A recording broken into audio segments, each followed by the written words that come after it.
There's a lot of talk from the South African government about confiscating the land of white people. We will not make the mistakes that others have made in dealing with the question of land. We will not allow smash and grab interventions.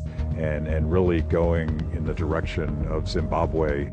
Couldn't accept perpetual occupation of most of our fertile land by others and not by ourselves. That we objected to, and the British should know that.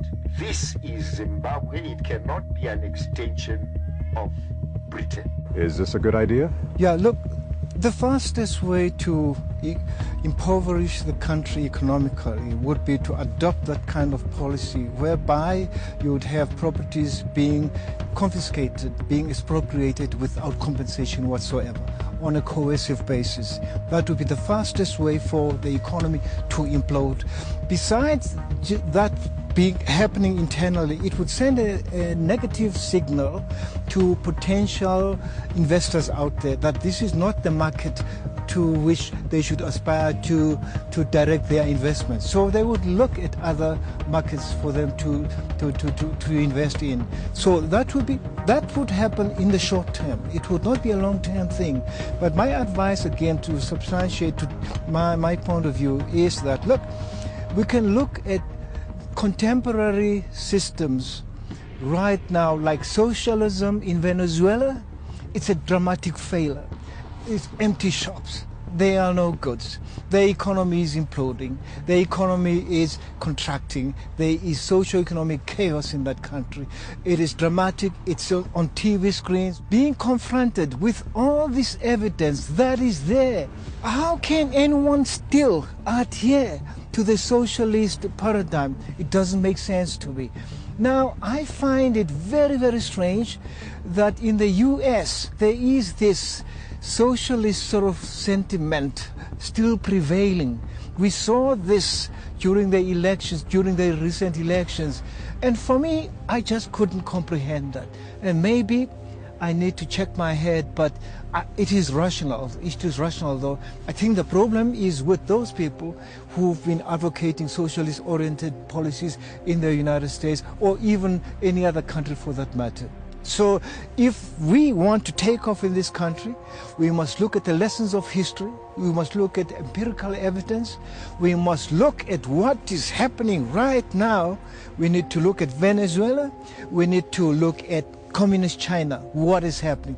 Communist in the political sense, but in terms of the policies implemented in the special economic zones, very much free market oriented.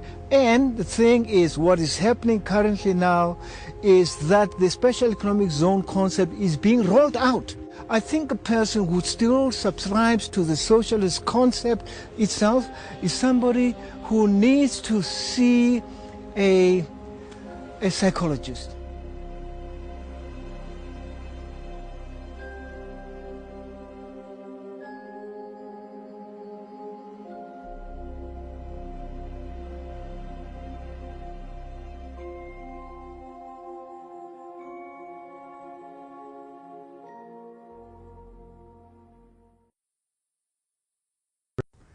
Okay, the headline, South Africa, tomorrow Zimbabwe. This is from the American Conservative, a place that I go for really interesting takes on public policy, everything from foreign policy, in this case, what's going on in South Africa. And this particular article is really just a collection of other articles that analyze both what's happening in South Africa today with the proposed land grab and with what happened in Zimbabwe.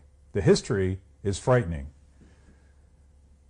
And here's what this article says. It first points out that Julius Malema, as recently as 2016, told his supporters that he was, quote, not calling for the slaughter of white people, at least not for now. So what do you think the ascending political party and leaders like Julius Malema with statements like that are doing to the economy and successful people, successful white people in South Africa? They're getting the hell out of there. They know what's coming. There's a brain drain, there's a talent drain, there's the potential of seeing a complete stagnation in the South African economy, which happens to be today one of the best across the continent of Africa. And if you want to know how this is going to work, all you got to do is look at Robert Mugabe in Zimbabwe. I've done stories about him in the past. Is he a fascist? Is he a Marxist? Is he a racist? He was all those things. And he used black resentment against white colonialism to take power in 1980. He promised not to screw with the market economy, but he immediately, upon taking power, took all the control. The country's economy in 1997 was the fastest growing in all of Africa. We're talking about Zimbabwe now. Now it is the fastest shrinking. A one-time net exporter of maize, cotton, beef, tobacco, roses, and sugarcane now exports only its educated professionals, who are fleeing by the tens of thousands. I should point out that this article was written before Mugabe was deposed just a month or two ago, something like that. And the devastation of these policies is pretty clear. Although Zimbabwe has some of the richest farmland in Africa, children with distended bellies have begun arriving at school looking like miniature pregnant women. How could the breadbasket of Africa have deteriorated so quickly into the continent's basket case?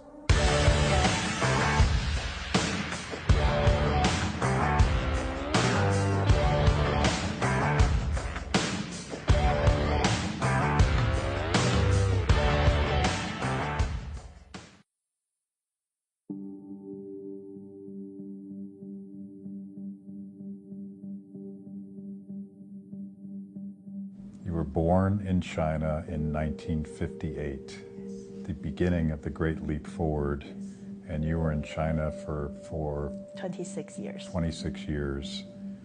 Tell me a little bit about your experience dealing with communism face to face. Starting with I was born, my mom told me after 56 days, I don't know why government determined maternity leave is 56 days. So after 56 days, I was put in boarding school because my parents were sent to make stills and the political activities. They were never home. They couldn't take care of me. I was in the boarding school until I was 8 years old and start first grade. So that's my first taste of communism because there's no family. And I didn't experience mother's love and father's hug because they were not allowed. Soon after I was born, it was a great famine during 60, 61, 62, and we were starving.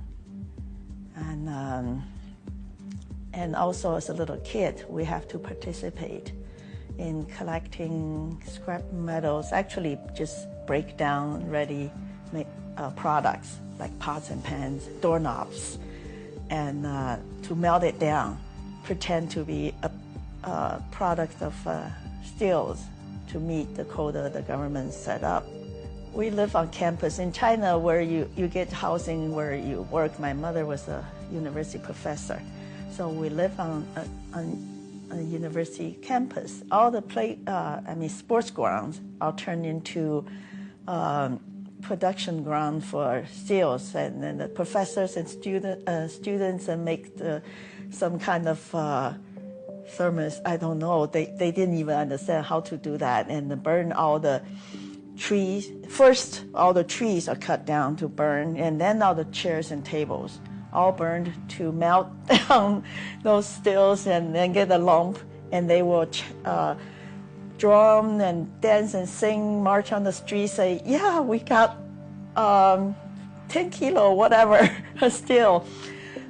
Mao said God didn't make the world perfect, so men have to make it better, and men will definitely make it better. So, for example, as a communist soldier at a very young age, we were ordered to kill all the birds in China because the birds will eat the crops and human beings will have less to eat. So we were put on the rooftop, on the tree to make noise, so won't let the birds rest. And the birds were all eliminated that way. And but the backfired. In the coming season, the insects, especially locusts, just all over China and destroyed all the crops. And 3 years of famine. And of course, the government called it natural disaster, but it was totally man-made disaster because of the decision to kill all the birds. What a disaster. So you were immersed in the failures of central planning from day one. Yes. And actually, Mao's slogan is, human being will fight the nature and win. So actually it's fighting God. God didn't make the world perfect, so we as a human being, we have to fight and make the world better. That's his principle. Yeah. So one thing I did I always remember was in the countryside, there's river going through villages, and people's livelihood is around the rivers. They use that for drinking water, to wash, and to irrigate fields. And of course, rivers are not straight, a windy river. And the government said, this river takes too much land, so let's make the river straight, like a new river, and so we can get more land. So I was part of the labor, and dug day and night. So we got a straight river bed, and that day when everybody was celebrating, and they blocked the old river, like the water goes through the new river. I think after a few meters, water disappeared because the land was dry and the water just sucked down.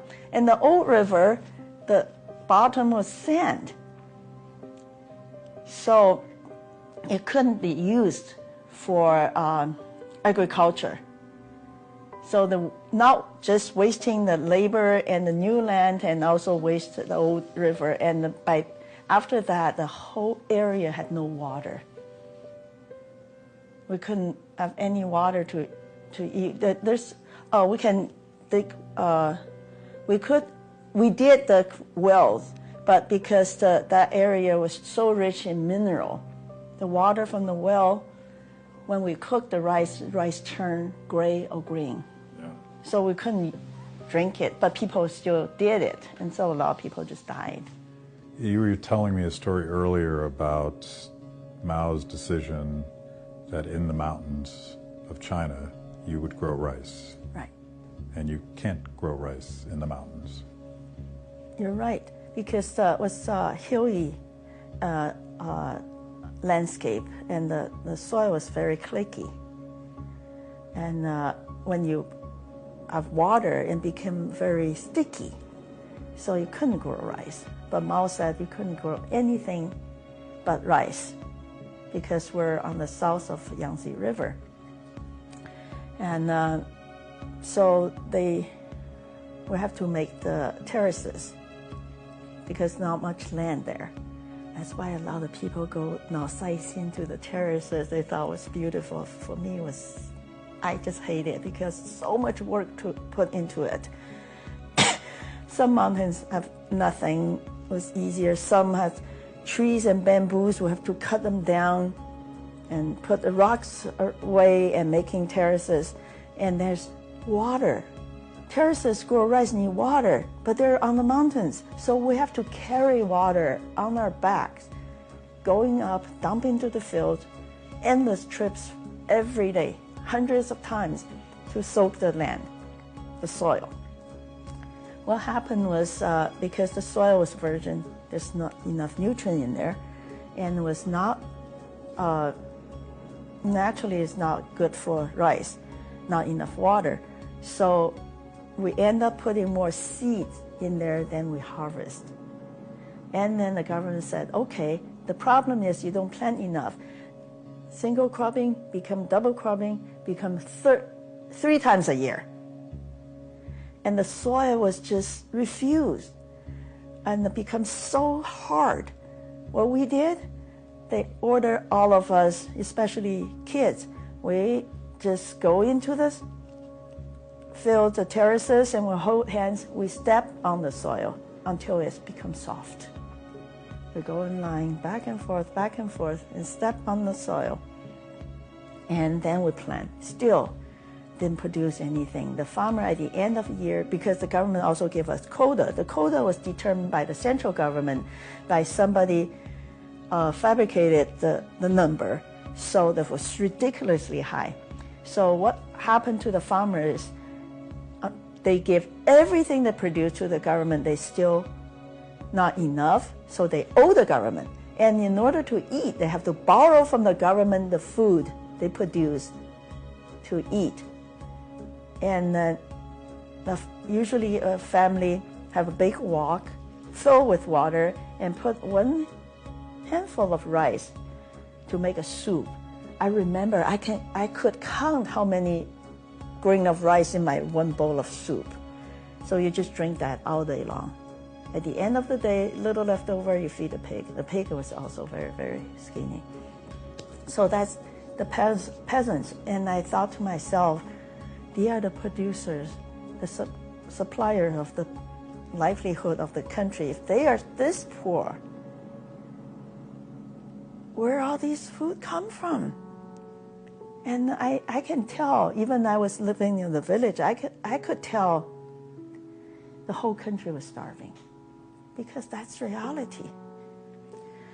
My brother will go to the fields and find holes, and they know there's mice, rats, and they will capture them and eat it. We ate everything that didn't kill us. Yeah, I refused to eat rat, but my brother, he was a growing boy. He was so hungry. They ate it.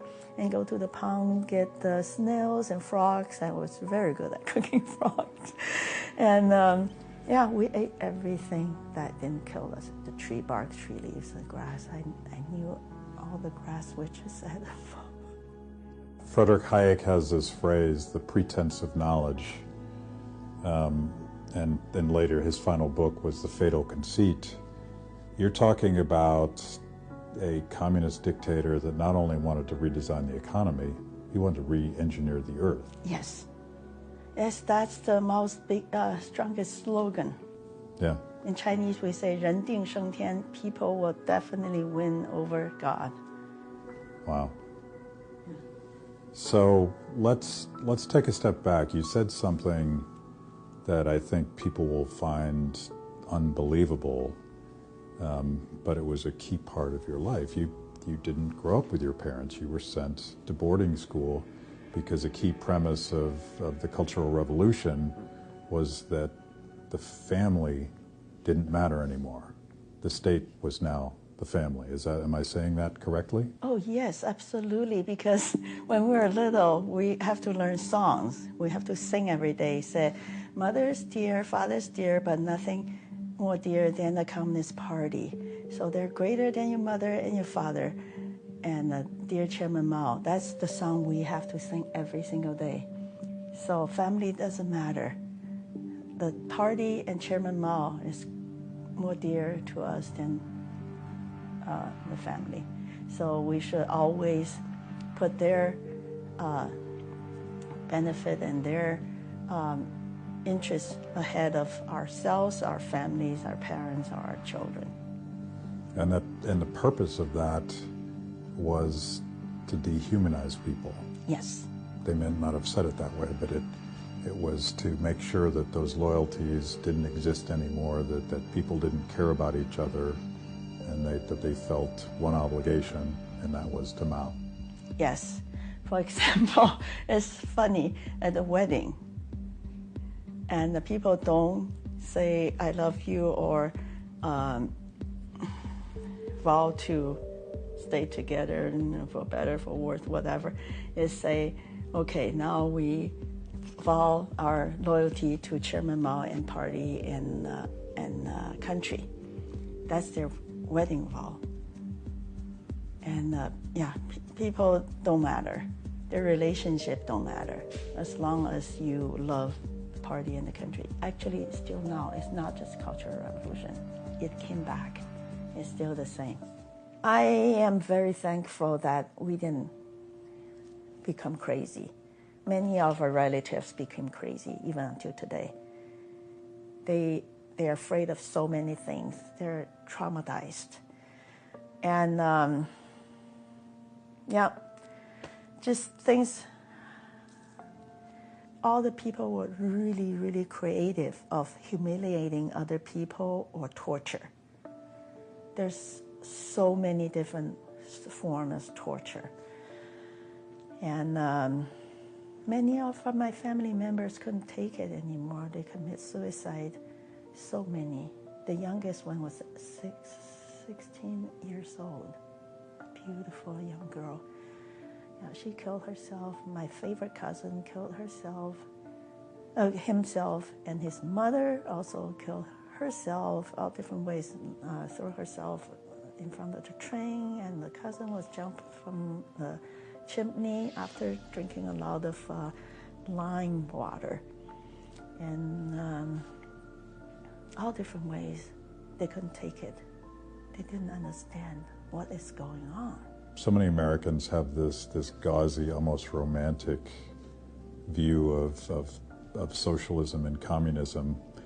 They probably don't believe you right now. They're probably saying that can't possibly be true. It happened.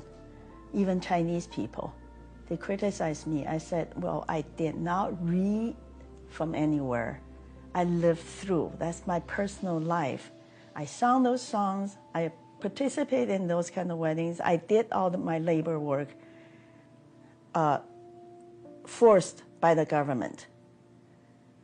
Yeah, I did all. I lived through that. I watched people die on the street of starvation. When we were sitting in the house eating dinner, very, very simple dinner without much anything, people just walk into the house, our house, and sit there, say, you have to share your food with me because we're dying. And that's how we lived. Mao said God didn't make the world perfect, so men have to make it better, and men will definitely make it better. So, for example, as a communist soldier at a very young age, we were ordered to kill all the birds in China because the birds will eat the crops and human beings will have less to eat. So we were put on the rooftop, on the tree to make noise, so won't let the birds rest. And the birds were all eliminated that way.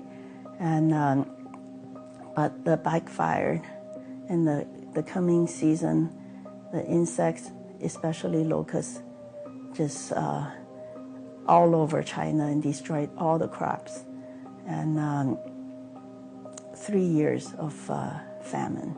And of course, the government called it natural disaster, but it was totally man-made disaster because of the decision to kill all the birds.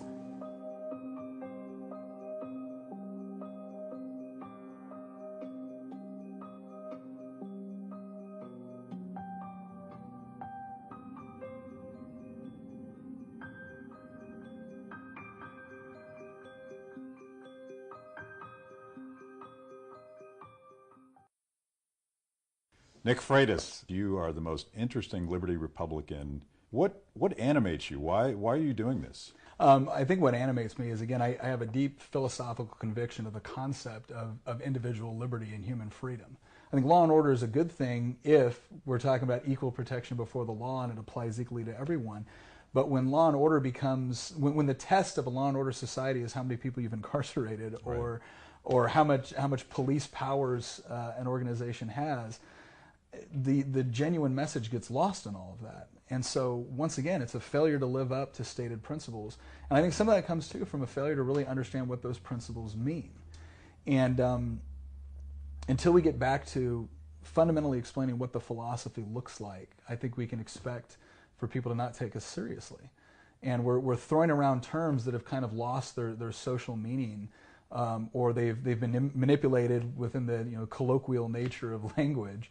And so spending the time to get back to fundamentals in philosophy and understanding what we mean, I think is incredibly important.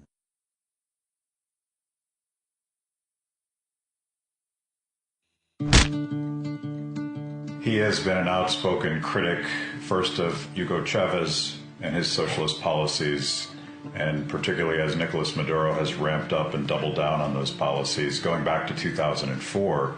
In a lot of ways, he's the leader of the opposition. All he said was that the government was a corrupt government, an inefficient government, a government that did not care for its citizens. It was involved in corruption and drug trafficking. He did nothing more than just express himself and lead a political party that is not in agreement with the way the government, or the lack of government that we have now in Venezuela. The government ordered his detention.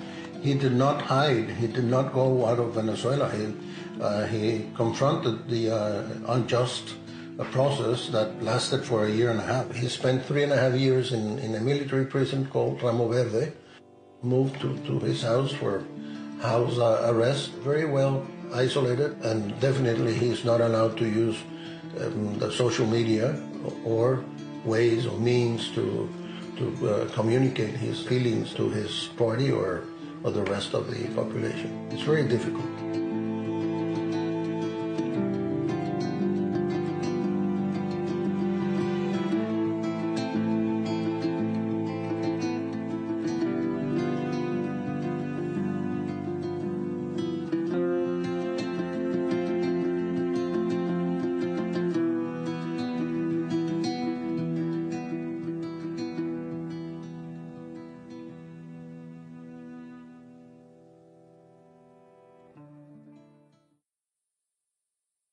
So when I was 38 years old, I was diagnosed with stage 4 cancer.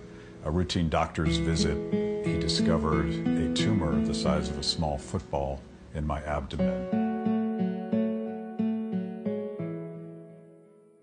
Right to Try is a movement at the state and federal level to allow patients with a terminal diagnosis to choose something that hasn't been approved by the FDA. The prognosis was not good. I was told to get my affairs in order. My wife Terry and I went to the lawyer and wrote a living will. We went to the bank to make sure that we had enough money to pay the bills after I was gone. And I spent 2 weeks thinking about all the things I wouldn't accomplish, the people I'd leave behind. When they took me into the operating room, they cut me open and discovered that my tumor was different than what they thought. My doctor came out of the operating room and told Terry, "Congratulations, we can fix this." As it turns out, my tumor was treatable by a drug called etoposide, a drug that had only been approved in 1983, so I got lucky. The drug was actually discovered in 1966, but when they went to trial, they went to the FDA, it actually took 12 years for the government to approve that drug. Imagine a different scenario. Imagine it's 1982. Imagine you are the patient and that doctor comes out of the operating room and tells your wife or your mother or your daughter that we can't help. There are treatments out there that we think could help, but it is illegal for us to prescribe them to you. Right now, the approval time under the Food and Drug Administration is still 12 years, and it can cost up to $350 million to get a new drug through the process. It's a barrier to entry for medical innovation, and it's also a barrier to patients who want to choose something. Patients with a death sentence, patients that don't have much hope, to try something different. Why wouldn't you let them try? The FDA doesn't let them try, and politicians don't let them try because they would rather be risk averse. They don't want to be responsible if something goes wrong. This is what bureaucracies do. They're not bad people, but it's bad policy. It's heartless policy for any patient today looking for an opportunity to save their lives.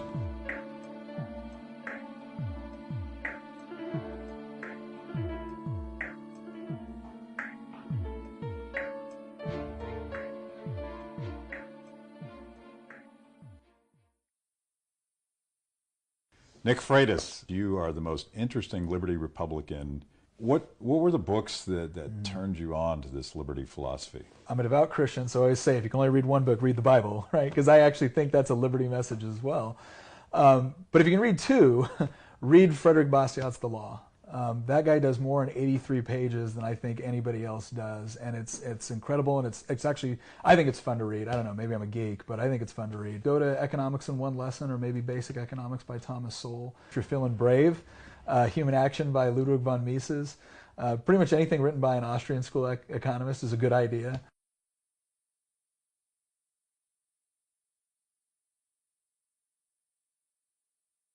Nick Freitas, you are the most interesting Liberty Republican. What animates you? Why are you doing this? I was on a flight, and guaranteed if I jump on an airline, I will sit next to like an atheist Marxist, right, who will desperately want to talk theology and politics with me. And really, really nice woman, and we started talking about politics. And I said, I think the fundamental difference between you and I is not, what you think it is we both want people to be happy, healthy, prosperous, and free. So the difference is I'm just not as comfortable with violence as you are. And she looked at me and she said, what do you mean by that? I said, well, think about it. Every single solution you have to a problem, you want to throw government at it. Well, the only thing unique about government is we get to use force to impose our will on people. So you're essentially picking what I would argue is the most violent, least creative way to solve problems. And I think when we get back to the whole fundamental of what is government and what are you actually proposing here? You're proposing using violence to try to solve a problem. Now, there's some problems where violence is appropriate. If someone is coming and stealing from me, I want the police to show up and protect me. But to use it to solve a whole mess of social issues and whatnot is just not an appropriate function. Moral equivalency is a dangerous thing. It allows us to take something we don't like and compare it to something else we don't like with no sense of scale or proportion or context. It can also turn us, perhaps unknowingly, into useful idiots for some petty, unsavory dictators. This is what happens when the mainstream media and North Korea get together. So hot is the fever of Trump derangement syndrome that so-called serious journalists have been falling all over each other, fawning over the most psychopathic dictatorship on earth. Why would anyone do that? I think there are two reasons. First, the press hates Donald Trump and Mike Pence so much that they feel the need to take every shot, including, apparently, comparing them unfavorably to the North Korean socialist regime. This goes beyond hyperbole. The clinical term for this is totally freaking nuts. Last time I checked, Americans weren't being forced to worship the president as a god, night and day, or face execution. As you probably know, I'm perfectly willing to call out the Trump administration when they get it wrong. For instance, on the budget-busting spending spree President Trump just signed into law. That's different, I think, from suggesting that our president, or any American president for that matter, is no better than a man who is intentionally starving his population to maintain subservience. A better rationale for the press hysteria, perhaps, is the fear that the U.S. may be preparing for war in North Korea. Perhaps the press figures this is the best way to combat the administration's bellicosity with flowery praise for the country we're about to bomb. Don't get me wrong, I think it's ridiculous to suggest that the broken socialist hellhole that is North Korea somehow represents an existential threat to the U.S. Some neocons, senators for life who've never seen a war they didn't like, have suggested as much. But the enemy of your enemy is not your friend. In this case, Kim Jong-un isn't a friend at all. He's a monster. This thing drives me crazy. It's an ongoing media narrative that you either have to be 100% socialist or you have to be 100% fascist. What the hell's the matter with these people? This isn't how the world works. And I don't get this idea that they're cozying up to this tin pot dictator, a brutal murderer, I think it was Lenin that originated the term useful idiot, and he viewed people that he could manipulate into saying things that he wanted so that he could maintain his power over his people as a useful tool to get where he wanted to go.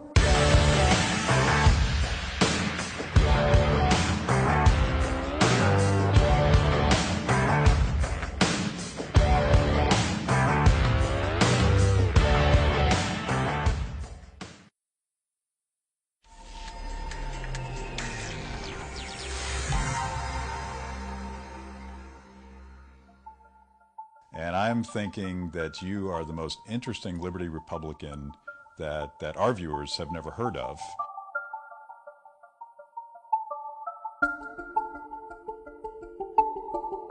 What animates you? Why are you doing this? I think what animates me is, again, I have a deep philosophical conviction of the concept of individual liberty and human freedom. And so when you look at government, especially the modern political narrative within the United States, it seems to be varying degrees of statism.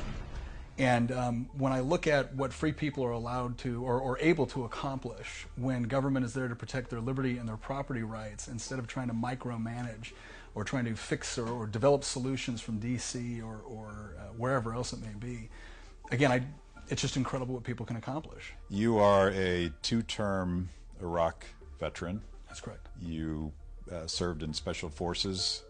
I feel like that has somehow equipped you for your new foray into politics. So the interesting thing about Army Special Forces or Green Berets is that the primary focus is unconventional warfare and counterinsurgency. And so, yeah, I always say it's amazing how training in those two things prepare you for domestic politics in the current environment. But you're bringing liberty back to the Republican Party in Virginia. You're a first-time delegate. Mm-hmm. You're brand new to politics, and I feel like Virginia is sort of a microcosm for the same fights that we have within the Republican Party and obviously with the Democrats in D.C.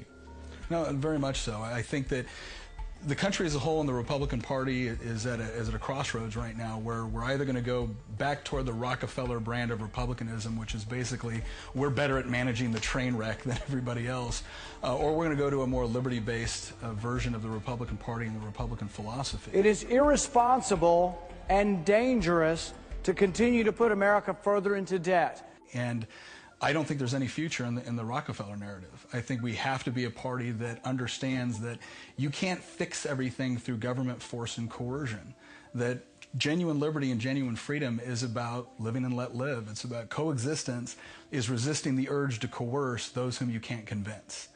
And I think that when we get back to that core fundamental of the Republican Party, I think that's a winning message, because I think it's inherently American and inherently conservative. But again, if the path we're going down, which is just let us manage the federal government as it continues to expand, as it continues to increase debt, that's just not a Republican Party I'm interested in. Quite frankly, I don't think it's a Republican Party the American people are very interested in.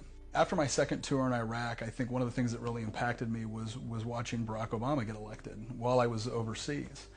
And it wasn't the anti-war narrative that really bothered me. I actually understood why people would be frustrated with our involvement in Iraq and Afghanistan. What really bothered me was this idea that what was wrong with this country was fundamentals. And when President Obama said that he wanted to fundamentally change the country. We are 5 days away from fundamentally transforming the United States of America. I took him very serious at that, and I found it very disturbing, because I've always thought that the greatest thing about this nation were our fundamentals. The problems are when we fail to live up to them. And I think that's when I realized that in some way, shape, or form, I wanted to be more involved within the political process. Not necessarily in elected office, but I wanted to be involved in making the argument for why constitutional government, ordered liberty was the direction that we should, and we should be proud of it as Americans. Because it's not a philosophy which is, a simple luck of geography, regardless of where you came from, regardless of who your parents were. If that's your philosophy, it's inherently American, and I think it's a wonderful thing, and I wanted to fight for it. And so I got involved in the Republican Party, started helping other candidates run. The first time I was asked to run for office, I said no. Which was the rational response. Which was exactly the rational response. But the second time around, I got asked to do it, and I did see an opportunity to be able to argue for a particular brand of republicanism that I thought was very important and that I was afraid was being lost. So were there politicians that inspired you to finally make the jump into politics? I don't. There are certainly politicians that I admire within the American political tradition. Calvin Coolidge, which you don't hear a whole lot from people, but I honestly think he was arguably the best president of the 20th century. I want the people of America to be able to work less for the government and more for themselves. I want them to have the rewards of their own industry. This is the chief meaning of freedom. I found Ronald Reagan very inspiring as well. You know, the policies that our opponents and those who follow the liberal philosophy have espoused have distorted the balance between the different branches and levels of government. They've distorted also the relationship of the people to their government. But again, I don't, and obviously going back to Jefferson, Madison, Washington, especially the Jeffersonian philosophy and approach toward government. But all in all, I'm not overly enamored with politicians. I don't think politicians are made from finer clay. I'm motivated by my faith, and I'm motivated by a conviction in what I believe to be the truth with respect to human nature and how government should interact with it. And so there's been a whole wide range of influential people, whether it be friends and family, politicians, or just great thinkers. So people that don't know you, how do we brand you? Are you a constitutional conservative, or are you a liberty Republican? I think probably the most accurate is a liberty-minded conservative, because that really speaks to an inherent philosophy. Because it's great to talk about the Constitution. I love the Constitution, but there were certain ideas and philosophical principles that made the Constitution possible. And those, I think, are rooted in the concept of liberty. When I think of, obviously, the Constitution, I'm talking about a contract that was signed by the states and the federal government in the creation of the federal government. And I look at it as a legally binding document. I think it's interesting when Supreme Court justices talk about how the Constitution evolves or based off of evolving standards of decency, or it's a living document. And I always look at it as, no, it's a legal document. I'm pretty sure if your bank came in and told you that, hey, we're going to raise the percentage rate on your mortgage because of evolving standards of decency, I'm pretty sure the Supreme Court justices would be pretty upset by that. So it's a contract. That's what the Constitution is, and that's incredibly important, especially as we look at the 9th and 10th Amendments with respect to what is the scope of the federal government and what is the role that it is supposed to play in our lives. And it's actually supposed to be very limited. It's very important, but it's very limited. And the more the federal government grows beyond that contractual obligation that it's signed with the states, the more it not only perverts the things that it's supposed to do, but it really fails the American people as a result. That's what I mean when I think of the Constitution, and when I think of just liberty in general, or that concept. It really is based off the premise that I have a right to pursue happiness in accordance with what my definition of happiness is, insofar as it doesn't infringe on your right to do the same thing. And that's a pretty basic definition, but I think it's profound.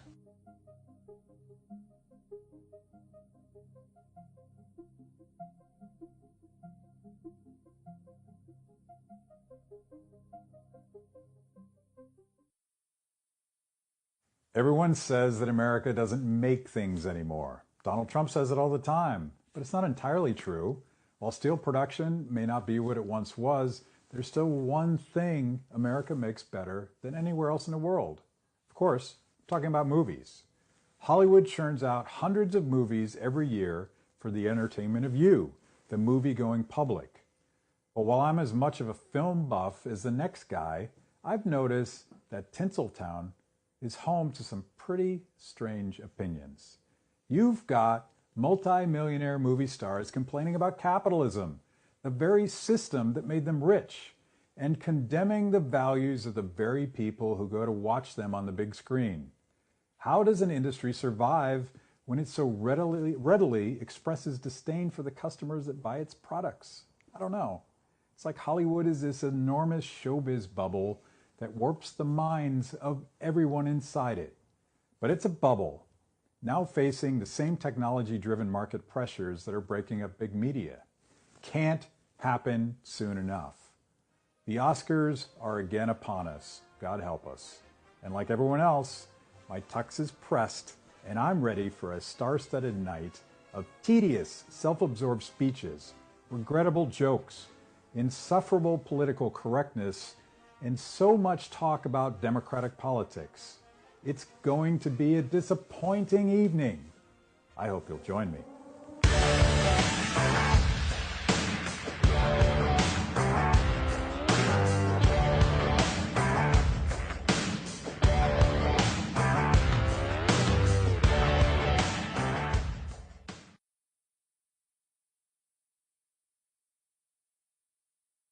Okay, we have Warren Farrell, PhD, on the line with us. He is the author of a new book called The Boy Crisis: Why Our Boys Are Struggling and What We Can Do About It.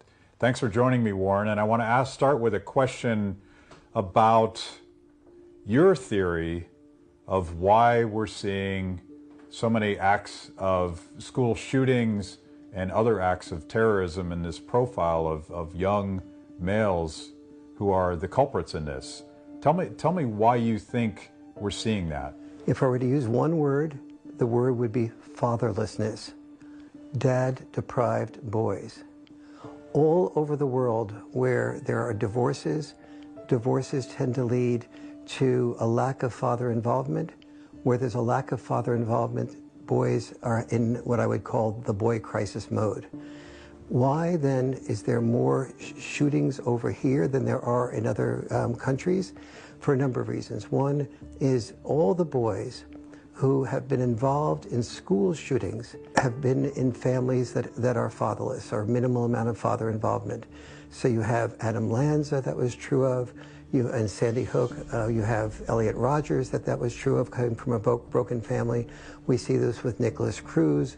We see this with Dylan Roof of the Charleston Church. When there's a loss of father, there's a loss of the ability to channel the testosterone that males show during their adolescent years. And with the exception of Columbine, all these shootings were in the adolescent years.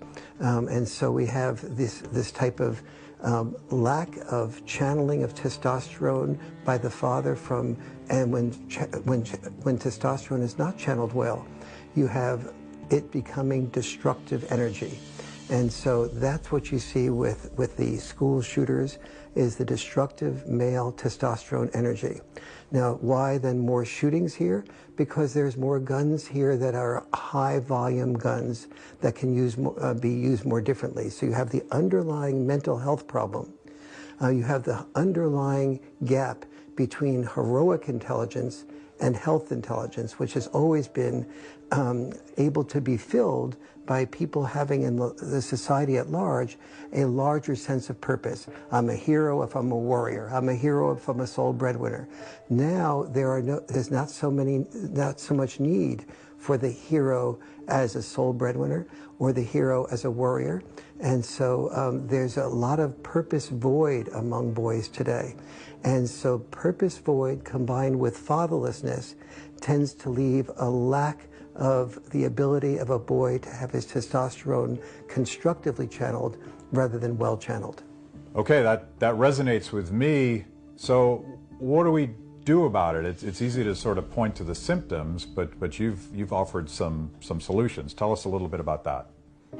My solution, if I were president, is to get fathers involved. Let's get fathers involved in PTAs. Let's get our sons trained from kindergarten, first grade on, to think of themselves as having one of their most honorable roles, be a future father. Let's train our daughters to know what is valuable about a father's input. Why is roughhousing so important to distinguishing between assertiveness versus aggressiveness? That's one of the contributions of roughhousing. How does roughhousing allow the dad to leverage the roughhousing into earlier bedtimes and finishing homework? What is the value of boundary enforcement that dads tend to have? What's the value of teasing that dads tend to do? Now, the good news is that mothers can do all these things. But the bad news is that the child ultimately looks in the mirror and says, who am I?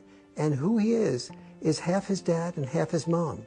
So when he looks in his mirror and if he hears negative things about his dad, or he thinks his dad abandoned him, or doesn't see him as much as he would like to see his dad, he fears that he is not worthy, that he has just been rejected. And these things haunt a boy.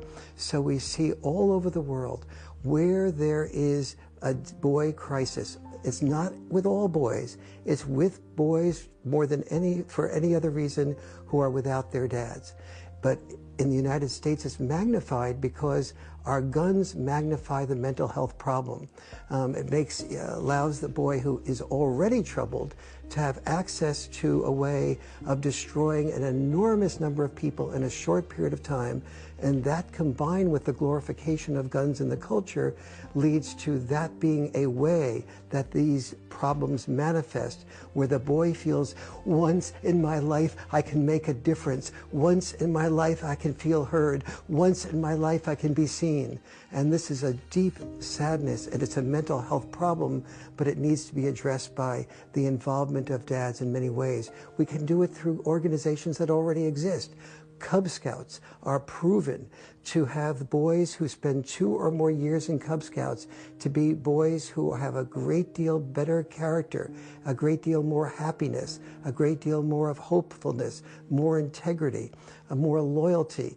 These are all characteristics that come out of Cub Scouts and Boy Scouts. We now know this. We have the Mankind Project has programs for young boys who can be involved in constructive ways of channeling their testosterone.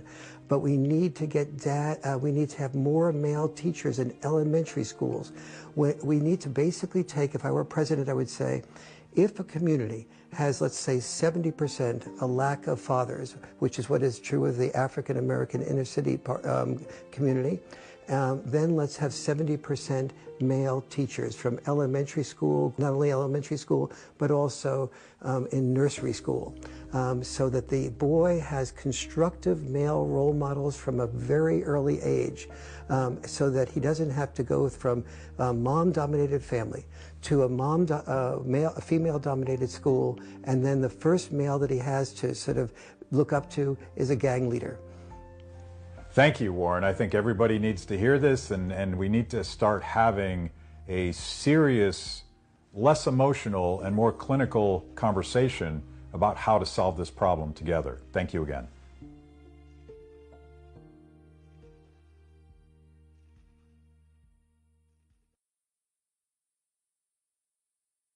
My favorite economist is a guy named Ludwig von Mises. He's an Austrian economist.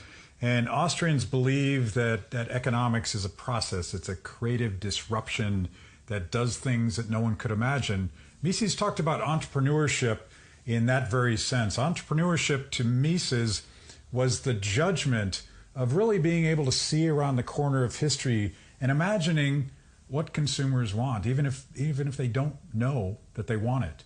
Think about Steve Jobs and the iPhone. Did you and I know that we needed one of these? Can't live without it now, but it took an entrepreneur to tell us that there was something better out there. This is why I talk about craft brewing in America so much. When I go into my local grocery store and I go to the cooler where they keep the beer, it is literally a wall of freedom that I'm looking at. There's every single style. It's usually from local producers, and I can choose from anything and buy as much beer as I want. I never realized how important that was to Americans until about 1.5 years ago. I read a story about Venezuela. Venezuela and their one beer producer had failed to acquire the ingredients because their money was no longer worth anything. In socialist hellhole Venezuela, you can't get a beer anymore. That's why beer is freedom. That's why the process of allowing young entrepreneurs to experiment with crazy styles and do things that no one's ever done before, that is the essence of freedom. That's the essence of what makes America great. I think about this in the context of all these young people making all these cool beers. They're all entrepreneurs. They're all startup businesses who are discovering in the process of following their passion that, guess what? Government is the number 1, number 2, and number 3 roadblocks to creating something in this country.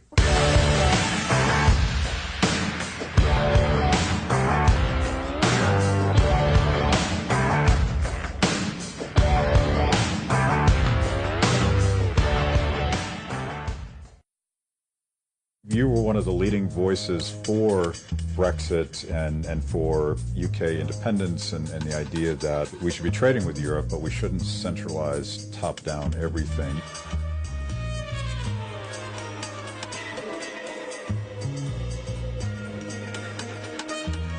Daniel Hannan, thanks for being with us. Can you tell our folks about who you are and what you do? You're a Eurosceptic, but you're a member of the European Parliament. I'm a member of the European Parliament, not for much longer, right? I mean, my job obviously will disappear on the day of Brexit, so I've succeeded in making myself redundant after a long campaign. I say making myself redundant, I mean, a better way of looking at that, of course, is I'll be back to doing something more productive that may even generate revenue instead of consuming it. You were not that popular in Brussels. No, it's, what was it that Upton Sinclair used to say? It's remarkably difficult to make a man understand something when his job depends upon his not understanding it. And so in Brussels, when you make the argument about decentralization of power, greater democracy, more global trade... On what conceivable measure is this anything that has to do with the European Union? Strange alchemy in the air turns all of your words into, this idiot is trying to take my job away. I would like to ask the chair to censor this so-called colleague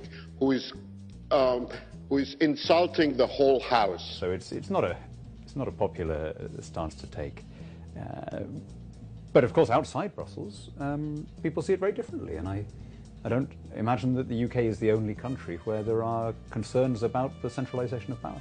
Whatever the intent of a common European Union was back in the day, and the idea was that we would trade and we would get those gains from exchange, but Brussels became this very authoritarian top-down well, you see, thing. if it had stuck, Matt, to that first thing, if it had just been about breaking down barriers, who would have argued against it?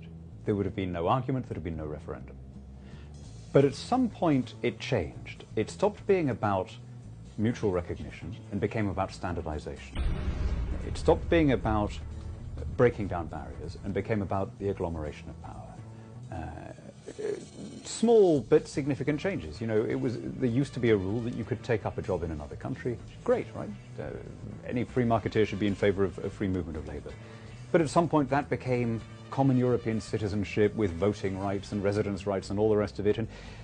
And it became very clear that this was no longer a club of nations, that this was something that aspired to become, effectively, as the sign in the Commission building in Brussels put it, a country called Europe, with all of the attributes and trappings of statehood, an army and a flag and a currency and a parliament and a president and a police force and all the rest of it. And at that stage, it became impossible. If you were a believer in national democracy and in parliamentary supremacy, it became impossible to be part of it. So in this country, the left media tells us told us that Brexit would be a disaster. It tells us that it is part and parcel with the rise of nationalism and all sorts of horrific things. Are you concerned about some of the post-Brexit hate crimes, the graffiti, the... You know, Barack Obama essentially threatened to cut off trading relationships. Our focus is in negotiating with a big bloc of the European Union to get a trade agreement done. And UK is going to be in the back of the queue. Yes, that was one of many things that didn't happen. And of course, we now have the opportunity to have a great free trade deal between the largest and the fifth largest economies on the planet. President Trump, using the superlatives that he does on these occasions, says it's going to be the most beautiful, fantastic, amazing trade deal ever. And actually, for once, I think those superlatives could be justified. I mean, if we, just imagine, if we had a trade deal that didn't just do away with the tariffs, but that became an instrument of internal deregulation in both our countries. In other words, a trade deal that said, if a drug is approved by the FDA, that's automatically good enough for us, and vice versa. If a guy is licensed to be a salesman in the City of London, he can automatically practice on Wall Street, and vice versa. Think of the gains, the deregulatory impact and the competitive impact of having that kind of mutual recognition. Very, very different from the EU model, which is to standardize everything, to lay down common regulations, to say you must conform to this. Even if you weren't exporting, you still have to meet all of these standards. This would be based on mutual recognition. There's only one place in the world where something along those lines has happened. There's a great trade deal between Australia and New Zealand, which basically does that. I mean, it's not perfect. Nothing in this sublunary world is perfect, but it's pretty darn good from a free trade perspective. You know, one of the aspects of Trumpism combined with economic anxiety does seem to be a rise in protectionist sentiments in this country. To be clear, you are a absolute hardcore free trader. Yeah, which would have been a fairly mainstream position until recently. I mean, I happen to be in Cleveland at the Republican convention, and I was pretty shocked when Donald Trump started tearing into free trade, and the convention applauded, and didn't just applaud, but rose to its feet in a sort of ululation of ecstasy. And I am not going to let companies move to other countries, firing their employees along the way without consequence. Not going to happen anymore. And I thought, well, is it that the guys who disagreed with this stayed away because it was his convention? Is it just kind of backing your guy in tribalism and, you know, applauding because you're there? Or is it that they secretly thought this all along, and they've now been, as it were, licensed? I think I tend towards option 2, that, you know, it was an election and you were cheering your guy because you didn't want the other candidate. The problem we have, I think, Matt, is that free trade is literally counterintuitive. It runs up against instincts and intuitions that worked really well on the savannas of Pleistocene Africa. But our brains are not designed for skyscrapers and invisible supply chains and depending on people that you can't see. For example, the idea of comparative advantage, the idea that the other country can outperform you in every way, can be more efficient, more productive, can you know, beat you at goods and services, and everything, but it's still in your interest to open your markets. That is an utterly counterintuitive, freaky idea. The first time you heard it, you must have thought, that can't be right. I know I did. I kept on reading through it, thinking, where's the flaw here? This just can't be right. But it is right. I mean, it's mathematically demonstrable. And this is why we're always on our side, I think, playing catch-up. Because although we have lots of empirical data on our side, you can show, I mean, you know, Australia and New Zealand, the two great free traders, have gone 25 years now without a single quarter of negative growth rate. We know that this works. But it feels wrong because it's up against 1 million years of evolution encoded in our genomes. And this is why we have to keep making the argument constantly. It seems like that we slide back into these things, and one of the things that you just touched on was the probably partisan nature at the Republican National Conventions. The party that had always been defending free trade, the party of Ronald Reagan, was now applauding protectionism. On the other side of the coin, you see Democrats suddenly worrying about the Bill of Rights and constitutional limits on presidential power. About time. What's going on there? I mean, you know, that is really a happy development. You know, and this is not just something that goes back to Obama. The thing that depresses me most about actually pretty much every developed country, but it's particularly noticeable here given the partisanship, is how indifferent people are to process when they happen to get an outcome that they like. Yeah. And this is true on both sides. You know, I remember when the recent decision was made about same-sex marriage. It seemed to me pretty clear that that is a state's issue. I can't see any reading of the Constitution that sustains the decision that was made. But if you make that observation to someone, they won't come back and say, well, actually, no, it is a federal issue, because they'll just go, what's your problem with gay people, hater?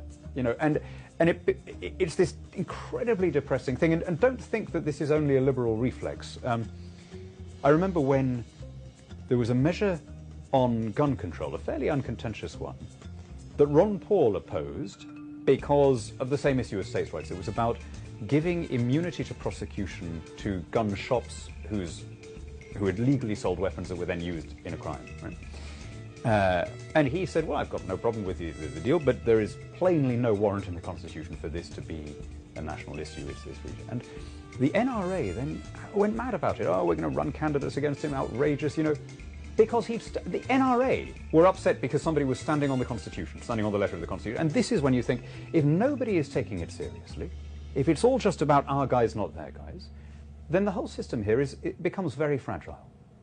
It depends then on self-restraint and precedent and decency, and if those things run out, we're in trouble.